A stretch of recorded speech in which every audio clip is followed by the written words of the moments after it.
This is part 18, and in this part we shall be dealing with chapter 8 of the Negotiable Instrument Act, dealing with notice of dishonor. In order to understand this, we shall be starting right from section 91 up to section 98. But then, what is this dishonor? As a negotiable instrument is drawn for the purpose of carrying out payment, for the purpose of paying the amount for which the negotiable instrument is drawn may be a promissory note, bill of exchange or check. And if that purpose is not served, it is not honored in the sense when the person maker has promised to pay the payee that I shall pay the amount as per the terms and conditions that are laid down in the promissory note, or a drawer has given direction to the drawee to carry out payment, or in case of a check it is a direction which is given by the drawer to the banker who is a drawee to carry out the payment. And then if the payment is not carried out, then naturally what we say, it is dishonored. The negotiable instrument is dishonored for non-payment. In case of bill of exchange, as we have already dealt, a bill of exchange is required to be presented for the purpose of acceptance. And then if it is not accepted, naturally the bill of exchange is dishonored for non-acceptance. And then if it is accepted, again it is required to be presented for the purpose of payment. And if the payment is not carried out, then it is dishonored for non-payment. So a bill of exchange, out of the three negotiable instruments with which the Negotiable Instrument Act deals, as per section 13 of the Negotiable Instrument Act, it's very clear that a bill of exchange can be dishonored either for non-acceptance or for non-payment, whereas in case of promissory note and in case of check, these are the instruments which are dishonored for non-payment.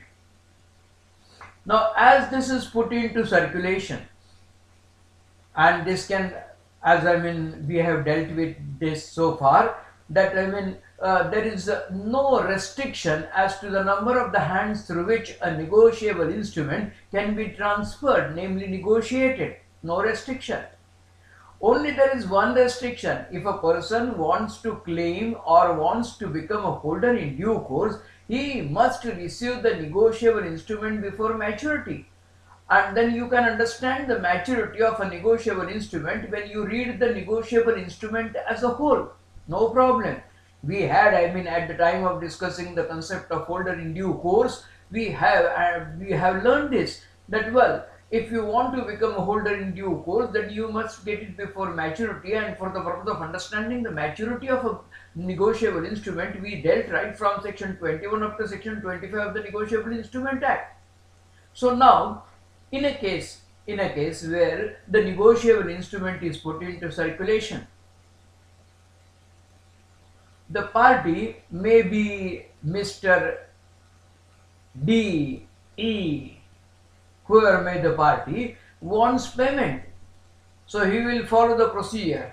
And if it is not, when he is entitled to get the payment, if he doesn't get the payment, then naturally he has got right to recover.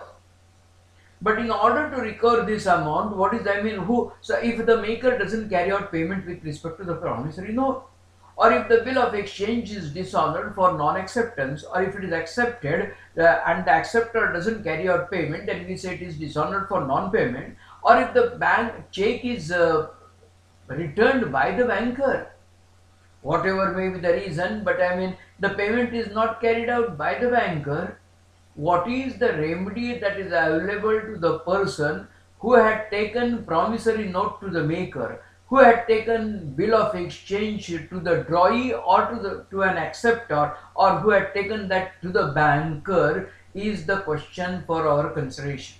Naturally, this person who had presented and it was dishonored is entitled to, or he has got right to recover amount from all previous parties. But in order to get this amount from previous parties, the condition that is required to be fulfilled is it is must for him to give notice of dishonor. So unless notice of dishonor is given, it is not possible for him to recover the amount unless the notice of dishonor is dispensed as far as last section of this chapter is concerned, namely section 98, otherwise not. And then in such a case, when it is dishonored, what he will do? He will give notice of dishonor.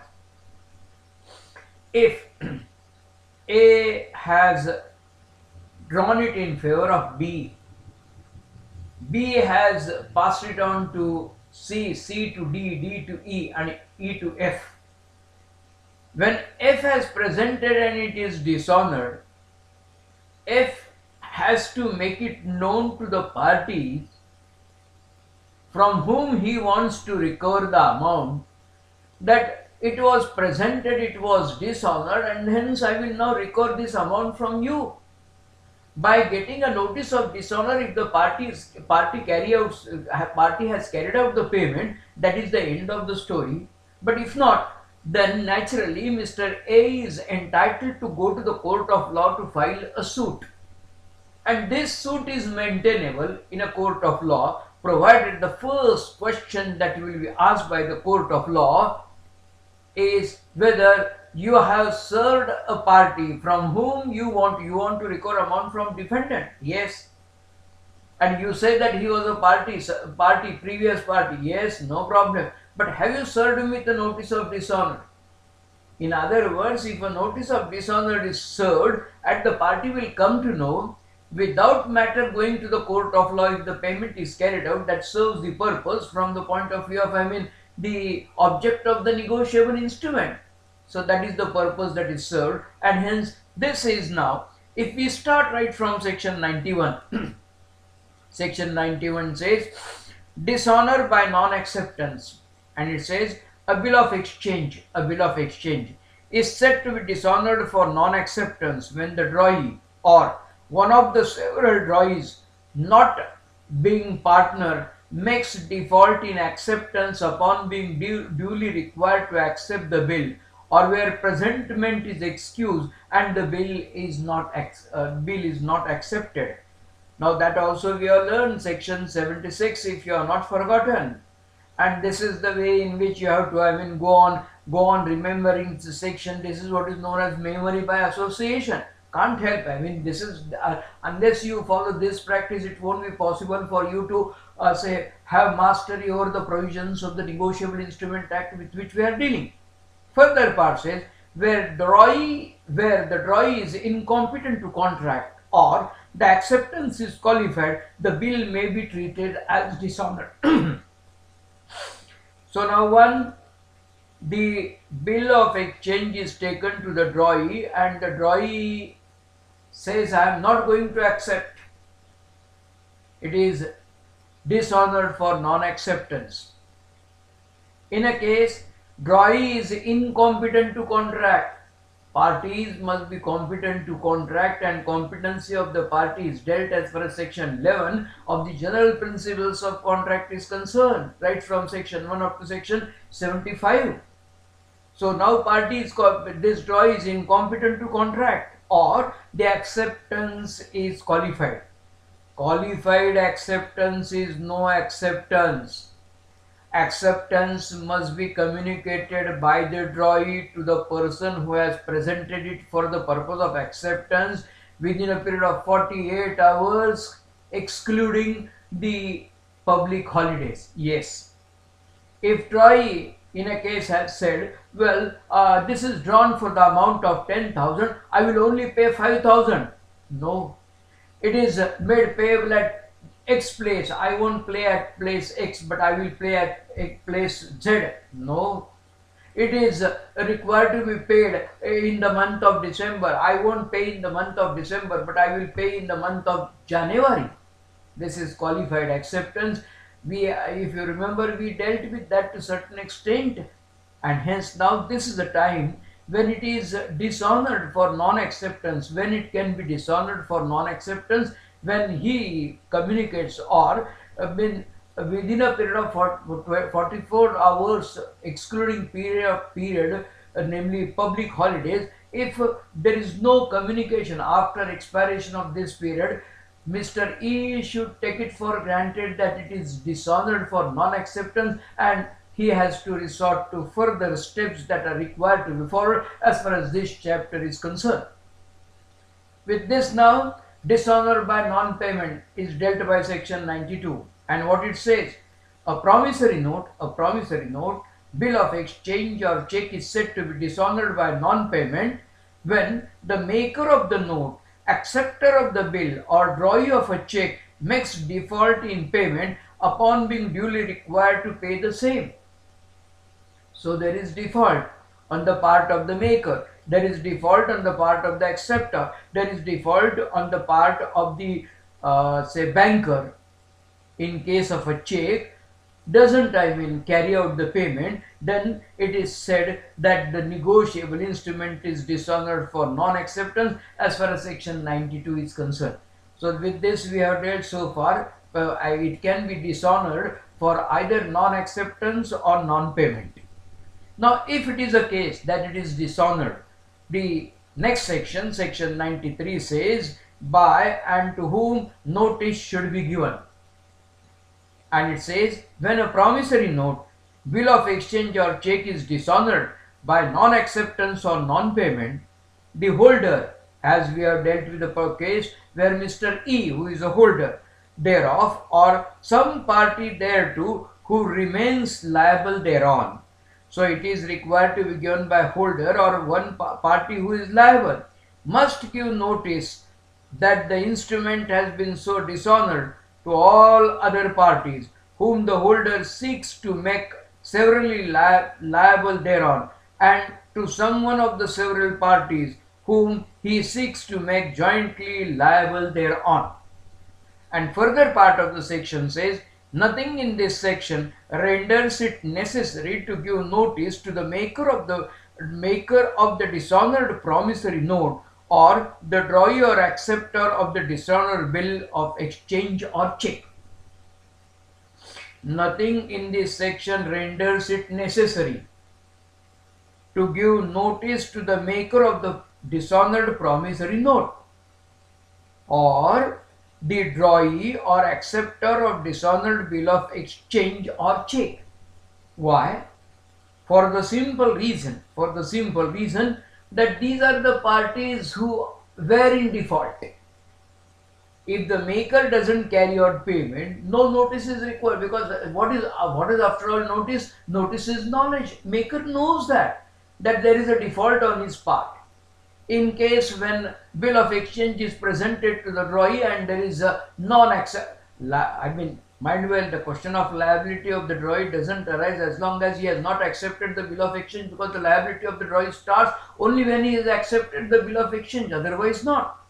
And hence now, in such a case, the party who has done this act of default need not be served with a notice, but then, as the first part it says, when a promissory note, bill of exchange or check is dishonored by non-acceptance or non-payment, the holder thereof or some party thereto who remains liable thereon must give notice that the instrument has been so dishonored to all other parties whom the holder seeks to make severally liable thereon, and to someone of the several parties whom he seeks to make the jointly liable thereon. What is the right of Mr. E? E has got right to recover amount from all prior parties. But when he can recover amount from all prior parties, provided he has given notice. So now if Mr. E has given notice to Mr. D only, he has got right to recover that amount from Mr. D. He cannot recover that amount from Mr. C. And in case of a negotiable instrument, during the course of our lectures we have dealt, what is the right of Mr. C? C has got right to recover amount from Mr. B, whereas C is liable to the subsequent party. That is the liability. And here we dealt with the principle. What is the principle? Principle of agency. So now, who is, if it is not whatever is required to be done on the part of the principal debtor, if it is not done, the surety becomes liable. And hence now the surety is liable provided it is served, he is served with a notice. And hence now, along with section 93, if Mr. E has given a notice to Mr. D, naturally, what you expect Mr. D? And the answer is given as far as section 95 is concerned. It says party receiving must transmit notice of dishonor. And what it says, any party receiving notice of dishonor must, in order to render any prior party liable to himself, give notice of dishonor to such party within a reasonable time, and unless such party otherwise receives due notice as provided by section 93. So now, if the party has already received the notice, so far so good, no doubt about it. But otherwise, if Mr. E has given notice to all prior parties, no problem. But if Mr. E has given notice to Mr. D, then it is duty of Mr. D that he should transmit that notice to Mr. C, from whom he wants to recover the amount, or he can recover the amount. That is the procedure. Now section 94 deals with what? Mode in which notice may be given. And it says notice of dishonor may be given to whom it can be given. A notice of dishonor may be given to duly authorized agent. Notice to the agent will amount to notice to the principal, subject to, as it is very clearly laid down, if he is authorized agent. Notice of dishonor may be given to a duly authorized agent of the person to whom it is required to be given, or where he has died, or to his legal representative, or where he has been declared an insolvent. The person to whom the notice of dishonor is required to be given is declared an insolvent. In that case, to his assignee. Maybe, now this, what is the form of the notice? The notice may be oral or written. May, if written, be sent by post. So if it is written, it can be sent by post, and may be in any form. So no particular form of notice is required, but it must inform the party. But what I mean, no particular form, but what are the contents as far as the notice is concerned? But it must inform the party to whom it is given, either in express terms or by reasonable intendment, that the instrument has been dishonored,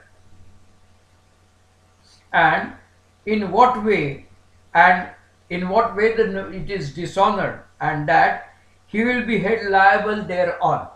So as the negotiable instrument is dishonored, you will be held liable for that, and it must be given within a reasonable time after dishonor, at place of business, or in a case such party has no place of business, at the residence of the party for whom it is intended. So, how notice can be given? What is the procedure for the purpose of giving notice? Which is the place where it is required to be served, are the details which are mentioned as far as section 94 is concerned. And the further part says, if the notice is duly directed and sent by post and miscarriage, such miscarriage does not render the notice invalid. So whatever is required to be done on the part of the holder as far as the serving of the notice is concerned, if it is done by him, and if he is not responsible when it is sent by post, may reach the person to whom it is addressed or may not reach to that person, But then in that case, I mean, it is made very clear by the section 94, which says if the notice is duly directed and sent by post and miscarries, such miscarriage does not render the notice invalid. So this is the provision. And now this is the time for me to draw your attention. This section we have come across a term as to reasonable time. And when you refer to what do you mean by reasonable time, naturally you have to refer to reasonable time by having reference to chapter 10 right from section 105 as far as section 107 is concerned. And then, needless to repeat, but I mean it is very important as a student of law, hence we have dealt with reasonable time section 105. What it says, in determining what is a reasonable time for presentment, for acceptance or payment, or for giving notice of dishonor, and for noting, regard shall be had to the nature of the instrument and the usual course of dealing with respect to similar instrument, and in calculating such time, public holiday shall be excluded. Section 105. Section 106, reasonable time of giving notice of dishonor. And it says, if the holder and the party to whom notice of dishonor is given carry on business or leave as the case may be in different places, such notice is given within a reasonable time if it is dispatched by the next post or on the day next after the day of the dishonor. If the said parties carried on business or live in same place, such notice is given within a reasonable time if it is dispatched in time to reach its destination on the day next after the day of dishonor. Section 107, reasonable time for transmitting such which has got reference to section 95, party receiving must transmit notice. And then it says, a party receiving notice of dishonor who seeks to enforce his right against a prior party transmits the notice within reasonable time if he transmits it within the same time after its receipt as he would have had to give notice if he had been the holder. So this is, I mean, these are the sections to which, I mean, you should have a reference. With this now, we come to section 96, which says agent for presentment. And it says, when the instrument is deposited with an agent, when it is deposited with an agent for presentment, the agent is entitled to the same time to give notice to his principal as if he were the holder giving notice of dishonor, and the principal is entitled to a further like period to give notice of dishonor. So this section deals with what? When the instrument is deposited with an agent for presentment. Further part, I mean, of the section makes it very clear that the agent is entitled to the same time to give notice to his principal. Yes, as if he were the holder giving notice of dishonor, and the principal is entitled to a further like period to give notice of dishonor. With this now, section 97 deals with when party to whom notice given is dead. What is the effect that when the party to whom the notice is given is dead? And says, when the party to whom notice of dishonor is dispatched is dead, but the party dispatching the notice is ignorant of his death, the notice is sufficient. So that is, I mean, even though, I mean, as the party to when the party to whom the notice is dishonored is dispatched is dead, but the party dispatching the notice is ignorant of his death, the notice is sufficient as far as section 97 is concerned. With this now, we come to section 98, which is a question of enumeration, and that deals with what? Generally, a notice of dishonor is required to be given. Then only it is possible for you to recover the amount from the party to whom the notice of dishonor is given. No notice is required to be given to the maker of the, because if the party knows it, then the question of giving notice doesn't maker, in case of a promissory note, there is a default on his part. That is the reason why he said it is dishonored for non-payment. Question of notice of dishonor doesn't arise.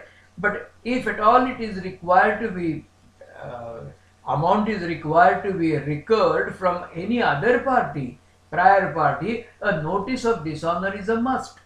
But then section 98 deals with the cases, and the heading of the section is that when notice of dishonor is unnecessary. And it starts with the wording, no notice of dishonor is necessary. In other words, even though the party is not served with a notice, there is, holder has got right to recover without giving notice of dishonor. In other words, these are the exceptions to the general rule that unless you serve a party with a notice of dishonor, it is not possible, it will not be possible for you to recover the amount. And these are the exceptions which are laid down. It says no notice of dishonor is necessary. 1. A. When it is dispensed with by the party entitled thereto. For example, the party who is supposed to receive the notice, the party has made it very clear that notice of dishonor is waived. In other words, the party has, this says it is dispensed, the party has dispensed with. It says, even though no notice of dishonor is served, I am liable. Or you can recover that amount from me. It's made very clear by the party. Clause B, in order to charge the drawer when he has countermanded payment. Now there can be order that can be given by the drawer to the drawee banker to stop payment. That is what is known as countermanding payment. So in a case where the drawer has countermanded payment, he knows the fate that it will not be honored, and hence the question of giving notice to the party who is aware it is because of the drawer who has given an order of countermanding payment, the question of giving notice to the drawer doesn't arise. See, when the party charged could not suffer damage for want of notice. As in a case, for example, when drawer has given direction to the person to carry out the payment, and he knows that the drawee, he doesn't, there is no connection, there is no business contact with the drawer and the drawee. Drawee doesn't owe that amount to the drawer, hence the question of, question doesn't arise as far as the payment is concerned and acceptance is concerned. So, in spite of the fact, in such a situation, when the party charged could not suffer damage for want of notice. So, that is the third category, when the party charged could not suffer damage for want of notice because the party is already aware of the same. D. When the party entitled to notice cannot after due search be found. Now this is, which is the place and rest of the things which are dealt. Now if the party entitled to notice cannot after due search be found, so if it is not possible for the holder to find out the party after due search, the question of notice does, even though the notice, he is not served with the notice, holder can proceed. Or the party bound to give notice is for any other reason unable without any fault on his own to give it. So the party bound to give notice is for any other reason, if there is a reason that will be decided by the court of law, unable without any fault of his, there is no fault on the part of the holder, but is unable to give what? He is unable without any fault of his own to give this notice. In that case, for example, if the notice of the notice is unnecessary as far as section 98 is concerned. Clause E, to charge the drawers when the acceptor is also a drawer. If a drawer has drawn a bill of exchange paid to me or to my order, in that case, to charge the drawer when the acceptor is also the drawer.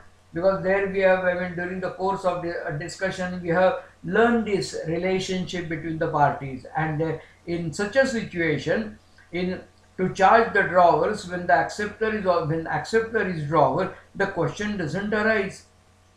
F, in the case of promissory note which is not negotiable. So if the promissory note is not negotiable, the question of giving notice of dishonor doesn't arise, and even though the notice of dishonor is not given, as made very clear as far as section 98 is concerned, can be recovered from the party without notice. When the party entitled, G, clause G says, when the party entitled to notice, knowing the facts, promises unconditionally to pay the amount due on the instrument. So the party, last clause says, when the party entitled to notice, knowing the facts, the party is knowing the facts, promises unconditionally to pay the amount due on the instrument. So party promises that I shall, yes, notice of dishonor is required to be given, but then if the party has promises unconditionally to pay the amount due on the instrument, these are the grounds. Otherwise, where without giving notice of dishonor, the holder has got right to recover the amount. Otherwise, holder cannot, this we have dealt as we started discussing right from section 91. Section 91, dishonor by non-acceptance. Dishonor by non-payment, section 92. 93, by and to whom notice should be given. So notice which is required to be given is dealt, and the further part deals with the procedure. But if the case falls under any one of the categories which are enumerated as far as small a to small g, let down by section 98, without notice of dishonor, holder is entitled. Holder has got right to recover the amount, as made very clear as far as this chapter is concerned. With this now, in the next part, we intend to start our discussion right from section 99 up to 104A of the Negotiable Instrument Act. The reason every now and then I try to make mention as to the chapter with which we shall be dealing is just from the point of view of following the approach that if you read and then if you are ready, it becomes very easy for you to be at the receiving end, and hence my purpose becomes very easy, and the purpose is also served as far as the delivery of the goods to you is concerned. With this now, next part we shall start right from section 99 onwards of the Negotiable Instrument Act.